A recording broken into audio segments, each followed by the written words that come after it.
Episode 3 of the School of Transformation. Let's make today the day that will transform your work, your health, and your life. You'll learn how at the School of Transformation.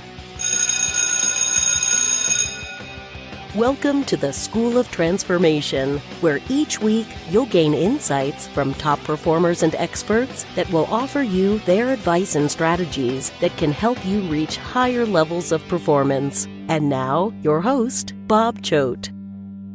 Hi, this is Bob Choat, and welcome to Episode 3 of the School of Transformation podcast. And today's guest, she hails out of Dublin, Ireland, and Carla Jones. Carla has been a multifaceted person. She's had numerous careers. Basically, Carla has gone from different aspects in her life in terms of her career. She's been a manager, or I would even see at a higher level, because she's directed an international organization. And from there, because she's transformed from there, due to other circumstances, she made the leap. And I think a lot of people in corporate America, I know here, and yet in other places of the world, they tend to make that leap from that corporate environment to something else. And in her case, she made a transition to becoming a chef. She attended Le Cordon Bleu, I believe it was in 2011, and she became a grand chef. She trained, and how do I say that? So I became a sommelier. Yes, a sommelier. Sommelier. Okay, so she trained as a sommelier and also a bartender. I mean, that's pretty amazing. She took her own background, because this person is really, really motivated in terms of what she's done. Not only in the last part of her training at the school where she was pregnant, she had her third child. On top of that, soon after graduating, she already had an order. And that just kept expanding to the point where she represented international companies. Actually, I believe they were U.S. companies. In her case, it would be international, in Spain. And she took her representations and her ability to cook and everything to the next level. She got on TV. She became a well-known celebrity chef on TV in Spain, and she was doing really well there. Then she ended up, due to other circumstances, again, another transition, she ended up moving to where she's at now, Ireland, where she's now transitioning. She still has her background as a chef. She still does a lot of those kind of things, yet she's now moving into the area of coaching. And she understands what women have been going through in terms of dealing with so many things. In fact, recently we had the International Women's Day, and Carla is an advocate to really help women going through their own personal experiences, their own transformations, to unleash their best self. So she's been training as a coach, and she continues her training through other areas. I believe she's also had training in neuro-linguistic programming, and she's just keeps adding and adding and adding. Yet, see, with her, unlike a lot of other people I've talked to, what she's done, every single training she's had, she's applied it into her own life and to help others. She's got that kind of mindset that can help take every single person she touches to that next level. So, Carla, I am so happy to have you on this episode of the School of Transformation. Your background is just it's everywhere, and it's powerful because the synergy of it is amazing. Carla. Thank you, Bob. you're very welcome. Thank you. It's my pleasure to be here. Well, I'm very honored to be invited. Thank you for being here. Before I get into what I'm going to be asking you, I'm going to ask you one thing first. Mm-hmm. I want you to tell me what your favorite quote is that's had an influence on your life and why. So the quote that I really love is by Theodore Roosevelt, and it's, "Far better is it to dare mighty things, to win glorious triumphs, even though checkered by failure, than to rank with those poor spirits who neither enjoy nor suffer much, because they live in a great twilight that knows not victory nor defeat. And to me, that quote really encompasses who I am and the mentality that I have in everything that I do every day. I truly believe that you're better off trying and knowing that it didn't work out than to not try and spend the rest of your life wondering what could have been. I think a lot of people live their lives with fear. And for me, fear is just an indicator that it's room to grow. Well stated. And you're the one, so many people do live by fear, and they're afraid of delving into their fear. And I had a discussion the other day regarding fear, because the base fear of all fears is the fear of the unknown. In fact, that was based on research that recently came out. And people are afraid of diving into something that they don't know about. Yet, in your case, what is it that about you that's enabled you to just dive into the unknown and just go for it? I think a lot of it is just self-reflection. I mean, if you think back in your life, we've all had moments that we were afraid of, but nothing so far has killed me. So,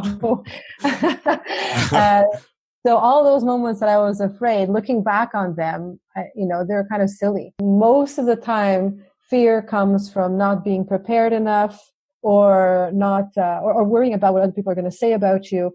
And if you really think about it, most of the fears we can prepare ourselves for.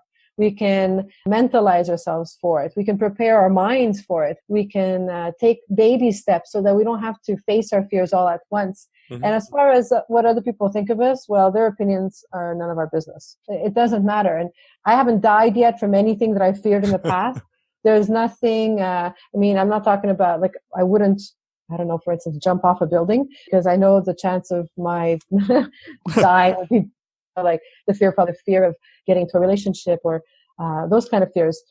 They're not going to kill you. So whatever's happening, it's happening in our minds. And it's really about understanding ourselves better, really digging deep in what the actual true deep fear is, and then facing that one. It's never what we think it is on the outside. It takes a little digging to really figure it out. For me, over the course of my lifetime, I've done a lot of self-reflection on what's going on deep, deep down inside. And then I just realized that it's not really that big a deal.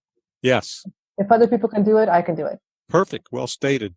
Let me ask you, what do you think your greatest transformation was? Oh, I think it's definitely the one I'm going through right now. Okay. I mean, changing careers is definitely a big thing. And like you said, I started off 10 years in IT, and I was director of marketing communications for a large IT company by the time I was 32. So at 35, I gave up my executive career and I went to chef school. And that was a big deal. I mean, everybody was just like, you're crazy. But for me, it wasn't about what am I giving up? It was about what am I gaining? I always wanted to be a chef. It was a passion, and it was my opportunity to really go into it and give it a go. So I did that. I opened up my own business. I had my own TV show, and then I moved to Ireland. And in Ireland, I continued on and studied nutrition. I went on and studied NLP and coaching, just because I really loved the whole helping others. I really love the idea of it being able to tap into people's inner desires and getting them to achieve their health goals, or their business goals, or their life goals. And I've just grown from there. And ironically, as I was educating myself in all of this and going through diplomas and everything in Ireland, where I have no family, and I didn't have any support either, my husband left me. So everything that I was actually learning to help other people with actually helped me as well. And it's become a huge transformation. Like, I think back on when my life was 2 years ago. I am so much happier, so much more fulfilled. The future is a great unknown. And I'm going through a somewhat difficult separation right now. I have no idea what the future holds, but it's all exciting. Like, it can go any way I want it to go. Perfect. And so that's what keeps the fear at bay. That's okay. What keeps it under control, is the excitement of what it can be. Now, let me ask you, why do you think that you're going through this transformation, this challenge? in a divine sense, I think it's because I'm meant to learn this. Going through it myself makes me far more empathetic and having more compassion for the people I serve. Mm-hmm. It opens up a whole new level of understanding of suffering and pain and confusion that we all go through in difficult moments. And for my own personal, like that's a professional aspect of it, but for my own personal thing, I think I'm getting closer every day to what I was meant to be all along. I mean, I know that I am giver. I know that my life is about love. I have 3 fabulous children who I dedicate my life to. And now it's allowing me to use those qualities that I have and apply it to a bigger realm. And like I said, you've learned to apply everything that you've learned into your own self. And to expand on that, would you say that you're your own client in a sense? I am my own client, but I think that no matter how good you are as a coach, no matter how much you know your stuff, it's really good to have a coach of your own. I think that no matter how well you know the things, you're still limited by your own imagination, by your own thoughts, by your own self-limiting beliefs. And we all have them, no matter how long we've been practicing this. And it takes an outsider to be able to see where we're kind of sabotaging ourselves, if to use a very heavy word, where we might not be honoring ourselves as much as we could be. I mean, recently, I tell my kids all the time, do or do not. There is no try. It's one of my favorite quotes with them because they always say, I'll try. I'm like, no, do or do not. There is no try. And try is a word that I thought I had removed from my vocabulary. Mm-hmm. And I went to see someone not too long ago, a coach of sorts. She's more of a Reiki master. And she said to me, you've been here 15 minutes and you've said the word try 7 times. And I was completely shocked because I hadn't noticed that I was doing it myself, Yeah, I think a lot of people use that because they may have heard other motivational speakers to tell them to try. And I agree, try is a weak word. And that's the reason when I would challenge somebody, when they would say the word try, and I would tell them, you see that high ceiling up there? I want you to try to touch it. And they'll say, I can't do it. I said, try to touch it. They can't do it. And I said, I want you to touch it. You will touch it. Then they'll figure out a way of touching it. They may go find a ladder. They may improvise. They may do something to try to touch that high ceiling, or to actually touch the high ceiling, not the word try. To touch that high ceiling, they do. In life, you're absolutely right. That word try is very weak. Like you, I have to catch myself from saying that word try because it is a very weak word. So the thing is, you get what you're committed to. You don't get what you try. Trying is failing. Trying is not committing. Trying is already having an excuse not to do it. So if you're committed to something, you'll get it done. If you're trying something, you've given up before even attempting. Yeah, exactly. And it's good that you recognize that. It's good that you're helping your daughters and your coachees that you're helping. And I know that you do public speaking too, and you're utilizing a lot of those tools and everything to help especially women out. I know that you've helped a few guys out. Your main market is women. Is there a particular market regarding women where you apply your why to?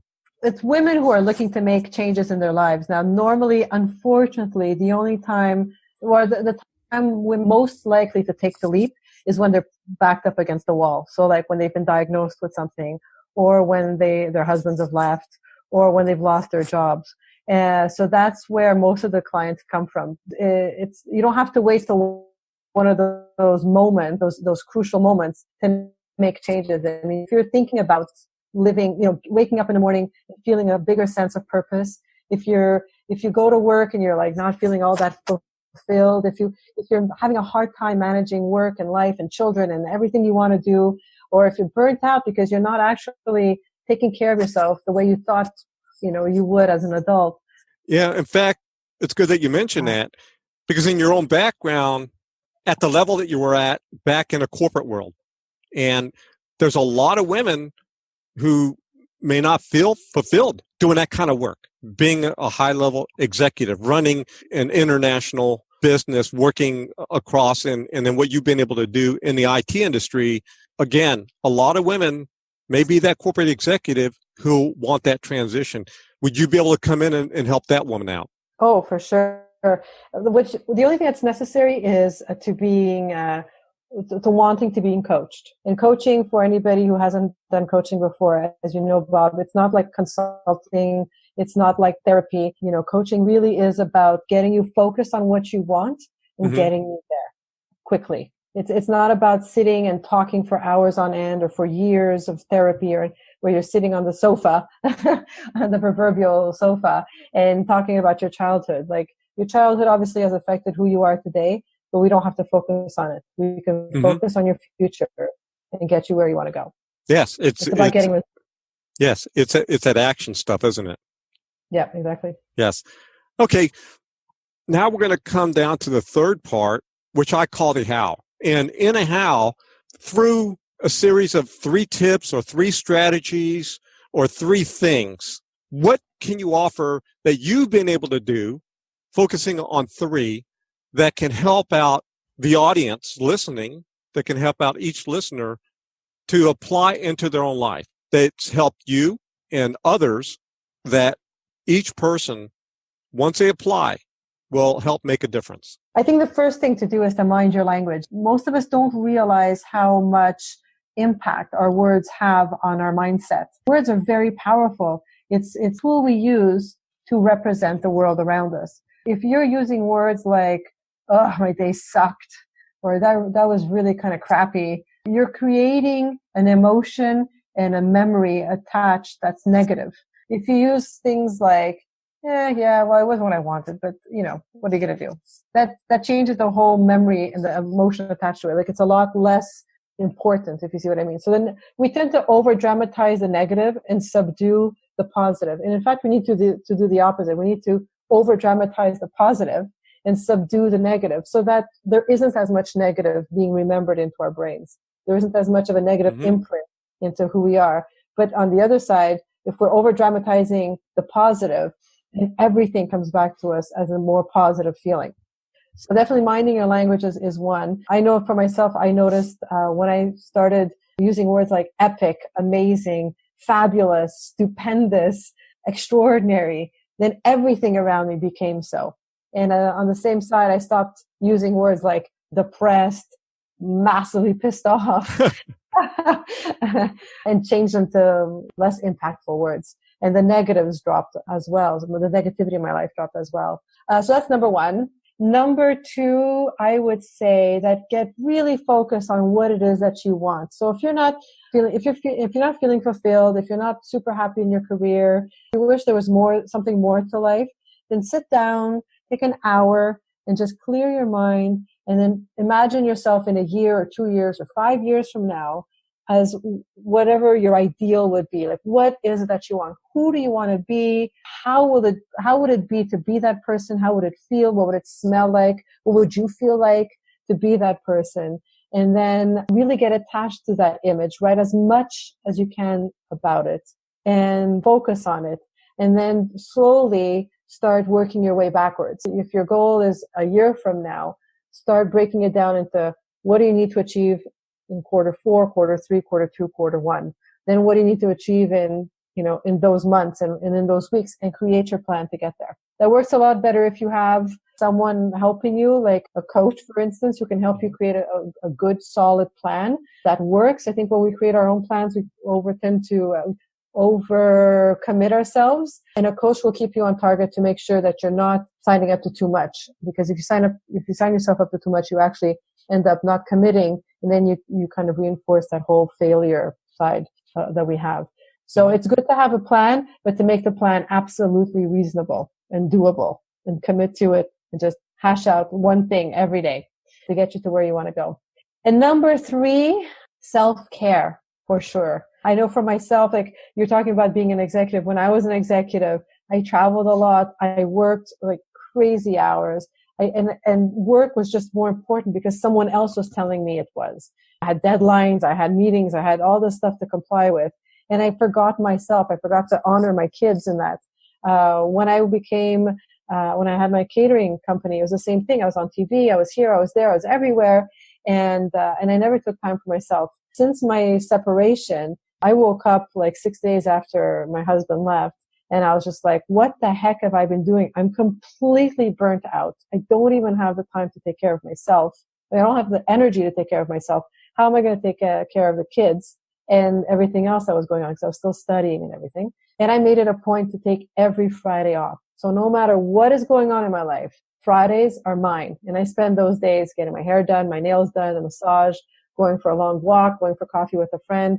It doesn't matter what it is, but it's time off for myself. And the self-care, doing it regularly, doing it often is what keeps my motivation going, and it keeps my energy levels really high. And anybody who knows me will tell you I am a fireball. So those Fridays, those me Fridays, that's what my secret sauce is. Well stated.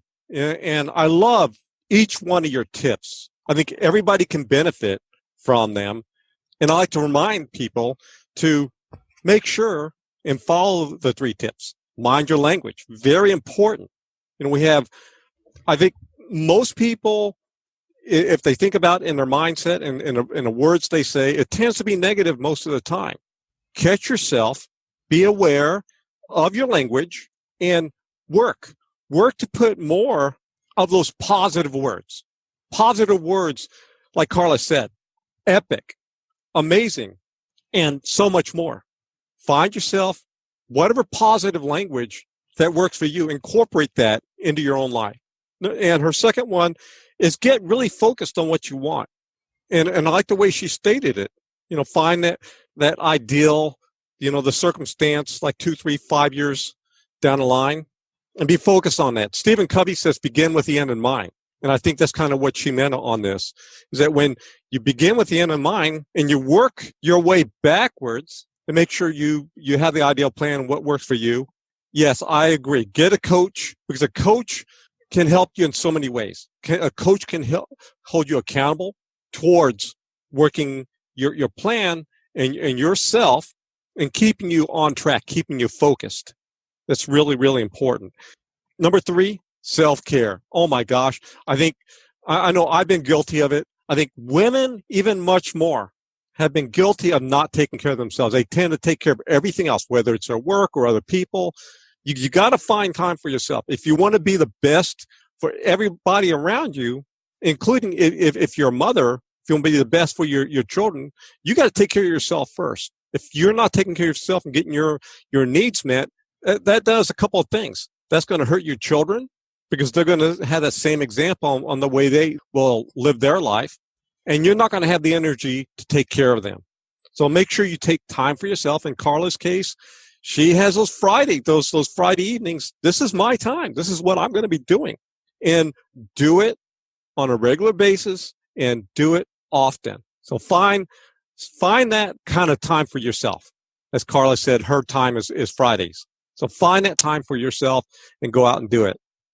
Well, Carla, this has been a wonderful interview. I'm glad that you're here. You have some fantastic tips that I think everybody can benefit from, both men and women. I want to find out from you if you have anything coming up that you would like people to know about, and how could people get a hold of you? What's the best way to get a hold of you, your websites and everything else? Okay, so my website is www.carlamjones.com. So that's Carla M as in Maria. Now you know my middle name. carlamjones.com. And if you go to my website, you actually have several things available there to you. I offer a free 30-minute strategy session. And so it gets you started on your coaching plan. It's completely free. It gives you an idea of what coaching is like and what it can do for you. And we actually work on getting you started with your own goals. So there is a benefit to it. I also have a freebies page where you can go and you can download several things there. The one that I really like from the gifts is 75 ways to make you instantly happy, plus 25 quotes to inspire you. And they're all on printable, they're on paper that's printable in different colors that you can then post all over your walls for your vision board and stuff. It's a great way to kind of find a quick pick-me-up when you are having those moments where you're feeling a little bit down and unmotivated. And lastly, there is a book that I published about a year ago. It's available on Amazon. It's about $1 or 99 cents if you're up in Euro cents if you're in Europe. And it's called Create More Health and Happiness in 7 Days. And it's a 7-day guide with one tip a day, one thing you have to change about your life a day. So it could be a mindset thing, it could be a lifestyle thing, it could be a diet thing. But it's a very easy book to follow. You'll never have more than 2 minutes of reading a day. So it is made for the executive in mind. And in 7 days, you'll feel a lot better. If you keep it up, you're on the path for immense more energy, better mindset, and greater nutrition. Great. Thank you, Carla. And thank you, Bob. This has been awesome. And again, go to Carla's website, Carla M, as in Maria. So CarlaMJones.com. And where you can grab her, all her great stuff. Just check her out and follow her. Because I know she's got so many amazing things coming up here in the future. So stay tuned. Be part of her world. And I want to thank everybody for tuning in for episode 3 of the School of Transformation.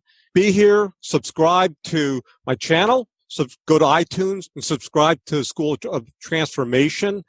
I'm going to have many more guests and so much more coming up here in the future. And again, thank you for tuning in. Thank you for having been part of today's School of Transformation podcast with Carla M. Jones. And don't forget to go to iTunes and subscribe to the School of Transformation podcast, as well as going to the website, theschooloftransformation.com, where you can pick up the ultimate 10-step self-confidence cheat sheet. And again, thank you. Thanks for listening to the School of Transformation podcast. You can find us at bobchoat.com and make sure to grab the ultimate 10-step self-confidence cheat sheet.